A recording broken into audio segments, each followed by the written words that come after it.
Hello guys, welcome back to channel. और ये movie YouTube पे रिलीज हुई थी कल, डंस मूवी, और जिसका ट्रेलर 5 महीने पहले आया था। 5 महीने बाद लगभग मूवी आ रही है। और जब ट्रेलर आया था ना, तो इतना बवाल मचा था, इतना ज़्यादा लोगों के दिल में ये था कि पता नहीं क्या क्या हड़कंप होने वाला है, कैसी मूवी आने वाली है, कितना मज़ा आएगा मूवी देखने में। वास्तव में मूवी तो बहुत अच्छी है। जैसे रिलीज़ हुई तो मैंने भी देखी, इतना क्रेज तो मेरे अंदर भी था कि यार मुझे भी देखना चाहिए। मैंने भी देखी, मूवी बहुत मस्त है, बहुत अच्छी है। लेकिन जितनी एक्शन वाली मूवी है उतने ही लास्ट में इतनी इमोशनल मूवी है जिसकी कोई हद नहीं है। इन्होंने करा क्या है, ये एक मतलब ऐसी फैमिली से बिलोंग करते हैं जहाँ इनके पापा जी जो हैं वो सांप से, मतलब वो क्या बोलते हैं, वो सपेरा वगैरह शायद होते हैं, और मतलब ऐसा इलाज कर देते हैं। जैसे किसी को काट ले तो उनको इतनी अच्छी नॉलेज होती है ना, उन्होंने अपने लड़के को भी, मतलब खेसारी लाल को भी सिखाया था। और इनकी माँ इसके सख्त खिलाफ होती है और इनके पापा थोड़े से वैसे कैरेक्टर में चले जाते हैं।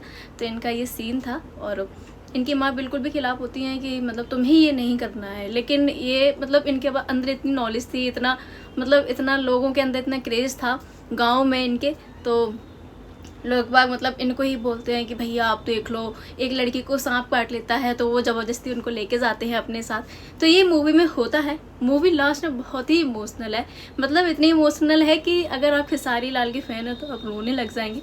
इतनी इमोशनल मूवी है। मूवी बहुत अच्छी है, एक्शन भरपूर है। हॉलीवुड बॉलीवुड के लोग बाग तो ये सोच ही नहीं सकते कि भोजपुरी में इतनी अच्छी मूवी भी आ सकती है, इतनी अच्छी ये आई है।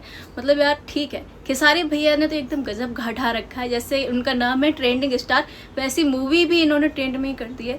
एक दिन हुआ है मूवी को आए हुए और 4 मिलियन व्यूज़ क्रॉस कर चुकी है। अब आप सोचिए, मतलब यार वास्तव में कोई माने ना, ट्रेंडिंग स्टार तो ये है।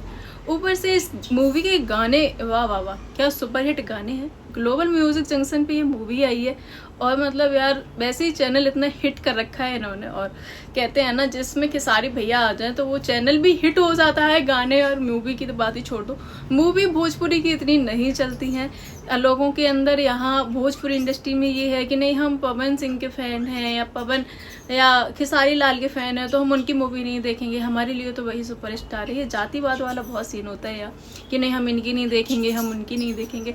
जबकि बॉलीवुड हॉलीवुड इंडस्ट्री में ऐसा बिल्कुल भी नहीं है।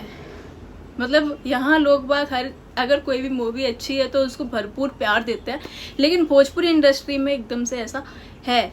अब आपको मेरा रिव्यू कैसा लगा कमेंट करके ज़रूर बताना। बाकी मिलते हैं नेक्स्ट वीडियो में। Bye bye.